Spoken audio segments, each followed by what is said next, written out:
Olá, eu sou o Tarik Augusto e esse é o Papo da Hora. No programa de hoje vamos discutir sobre o direito que transexuais e transgêneros têm a partir de agora de poder alterar o nome na certidão de nascimento sem a necessidade de cirurgia de mudança de sexo.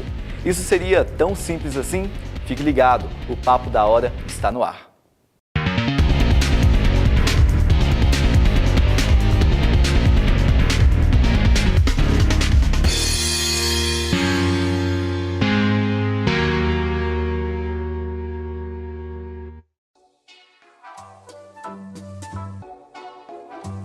O bate-papo é com a professora do UniBH, Regina Amorim. Graduada em Ciências Sociais e mestre em Sociologia pela Universidade Federal de Minas Gerais. Atua na área de Ciências Humanas como Antropologia e Ciência Política.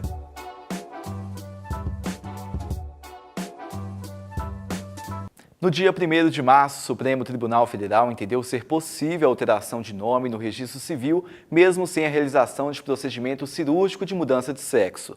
O interessado poderá ir a qualquer cartório e solicitar alteração nos documentos.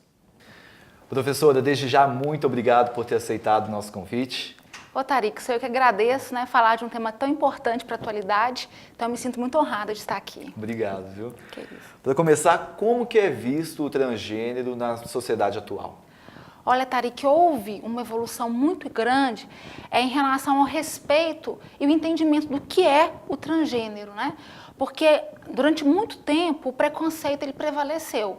A ideia de que alguém que nasce de um determinado sexo e ao longo da vida se torna de outro sexo, sempre trouxe um pouco de desconforto, um pouco de receio para a sociedade de maneira mais geral.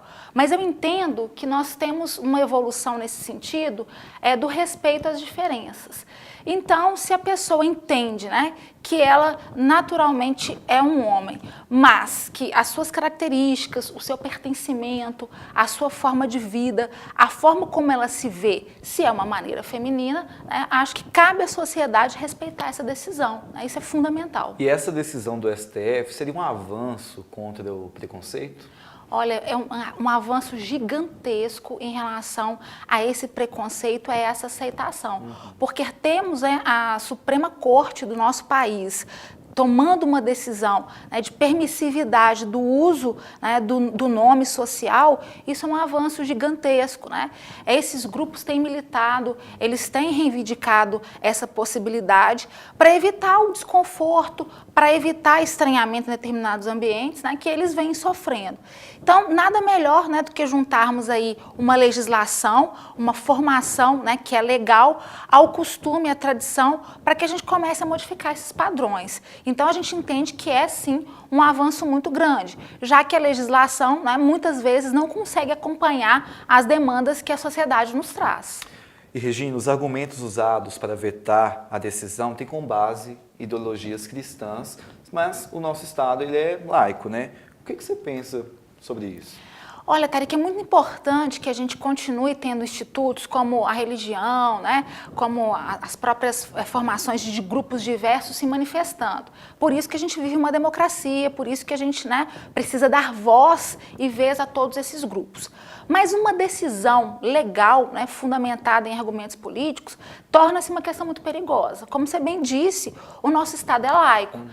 É claro que a gente tem que ouvir todas as vozes, as pessoas têm direito de se manifestar, mas se uma decisão é tomada para favorecer um grupo, para se sentir à vontade, para ser acolhido socialmente, não há porquê a gente também deixar esses vieses religiosos, retirar esses direitos que foram conquistados com muita luta, que foram conquistados aí com uma evolução que foi a passos muito lentos. Então a gente precisa ter esse entendimento de que a religião ela tem o seu lugar, mas ela não pode ser definidora de uma questão tão importante e tão central, como é o caso da transgenia hoje no Brasil. Regina, nós fomos atrás de alguns estudantes para saber a opinião deles sobre esse assunto. Confira.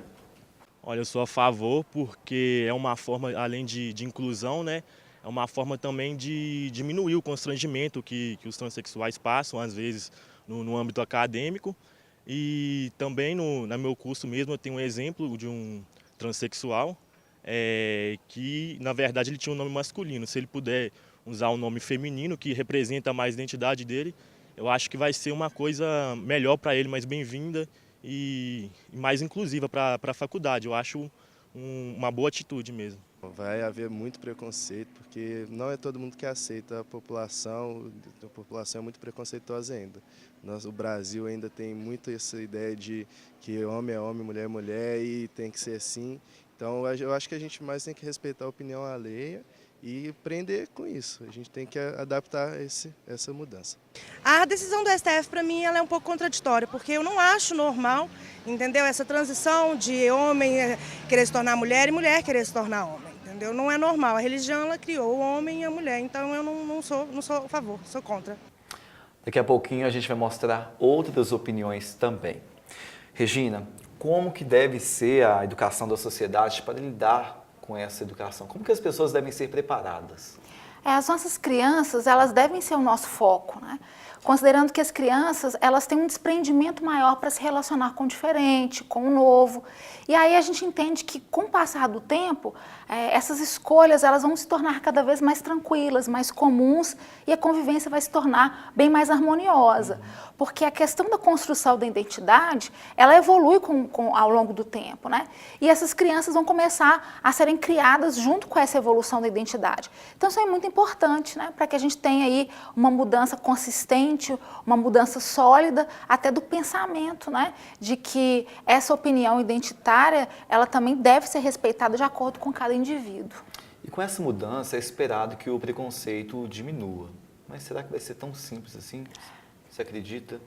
Vai ser uma atividade muito árdua, né? A minimização do preconceito, considerando que esses valores estão muito arraigados na sociedade brasileira, que ainda é uma sociedade muito machista, né? Que gosta muito de segmentar as coisas.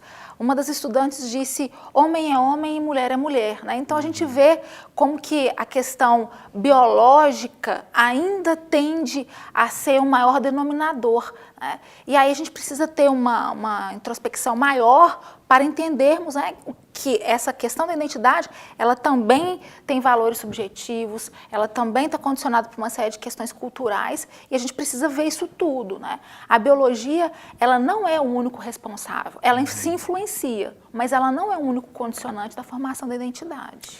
Vamos ver a opinião de mais algumas pessoas. Confira. Eu acho que cada um tem o direito de decidir o que quiser. Então, se a pessoa opina por trocar o nome, fique à vontade e faça. Para você? Para mim é indiferente. Cada um deve decidir aquilo que gostaria de ser ou o nome que gostaria de ter. Olha, eu acho que a opinião vem de cada um, né? Eu acho que todos têm que respeitar o direito de todos, né? E caso a pessoa queira, né, a decisão é dela, eu acho que ninguém deve interferir nessa questão. Mas eu não sou a favor nem contra, como eu tinha dito, vai da opinião de cada um. Eu só apenas respeito. Olha, a minha decisão é totalmente contra, porque eu sou a favor da família tradicional e eu acho que isso vai gerar uma grande polêmica. Eu acho melhor parar por aí. Eu acho que isso é uma grande evolução, né? Porque termina sendo uma inclusão social para esse pessoal. Porque é o seguinte, a coisa mais importante para eles como fosse no atendimento da medicina, né? A gente como médico, é uma forma de a gente valorizar as questões que eles são, sabe? O nome que eles escolheram para si próprio, uma forma de respeito para eles mesmos, né? Regina, como que você analisa a questão da presença de alunos transgêneros, transexuais dentro da sala de aula, porque você também, docente, né? Como que é essa visão sua dentro da sala de aula? Olha, ainda bem, né, que o ambiente da sala de aula tem se expandido e tem recebido vários transgêneros em sala de aula e, para nossa surpresa, os colegas têm recebido bem, a relação tem sido muito profícua, muito amistosa. Então isso revela que o ambiente universitário ele é muito propício para começar a disseminar essa minimização do preconceito, essa receptividade, essa atitude mais calorosa, né, de fazer com que eles se sintam acolhidos, tem sido muito presenciada em sala de aula.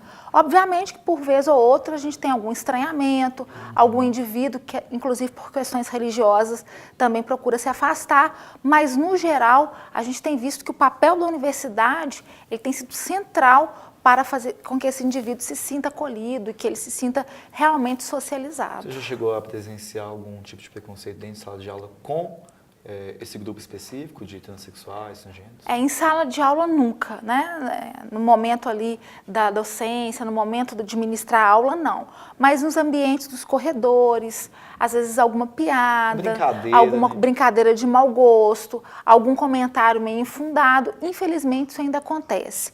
Mas por grupos muito menores e por pessoas que às vezes ainda não estão muito preparadas para lidar com esse novo formato. Mas sempre é interessante a gente explicar, chamar atenção, conversar, porque eu acho que o diálogo vai ajudando a minimizar e a esclarecer muita coisa. Então, com essa decisão, você acha que vai aumentar ou diminuir o preconceito?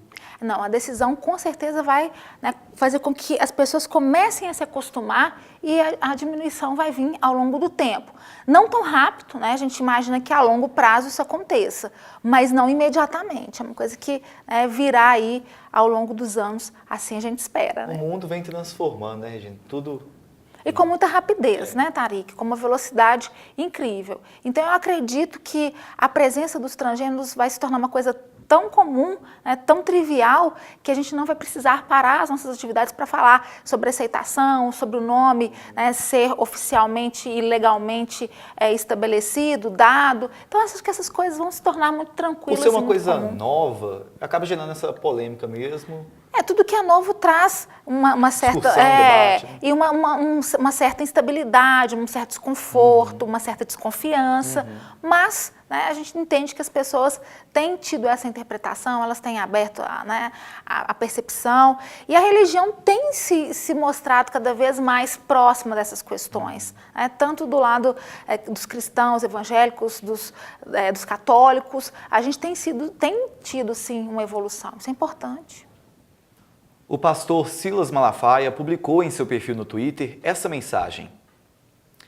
Abre aspas, absurdo. Se você tem um nome ridículo e quiser mudar, só com a decisão de um juiz. Se você for homem e se sentir mulher, só ir no cartório e trocar o nome. Parabéns, STF. Vergonha. Fecha aspas. Como que você analisa essa crítica do pastor? Olha, o pastor, ele é uma grande liderança religiosa, né, Tarik? Então, a gente precisa guardar as devidas definições. Então, para que ele traga consciência para o rebanho dele, para que ele possa continuar a pregação da lógica religiosa dele, ele se vale desses artefatos. Transmitir uma mensagem dessa natureza acaba por incutir na cabeça das pessoas ainda mais o preconceito. Então isso é bastante perigoso. A religião ela tem o seu papel, ela precisa ser mantida, mas ela também não pode atrapalhar esse processo do avanço, já que os nossos avanços são tão lentos. E essa criação da identidade pelo nome social, isso faz com que o sujeito trans, ele circule com mais facilidade, ele se adapte melhor aos ambientes, ao ambiente de estudo, ao ambiente de trabalho, ele consegue ser incluído, então ele não passa constrangimento, por exemplo, num consultório médico, ao ser chamado para uma consulta. Então a gente tem que ver os inúmeros ganhos que essa decisão traz. Então o pastor ele podia refletir um pouco mais nesse sentido para dizer se a gente quer inclusão, porque eu acho que a religião prega isso, esse amor um pelos outros, essa questão da proximidade, então que ele veja por esse lado, da inclusão dessa categoria de pessoas, desse grupo de pessoas que muitas vezes fica à mercê da sociedade, que muitas vezes fica aí fora desse circuito por esse preconceito exacerbado, exagerado. O assunto é bem delicado e complexo também, né, Regina? Infelizmente, o tempo é curto. Ai, que pena. Muito obrigado pela sua presença novamente. Sou eu que agradeço, Tarik.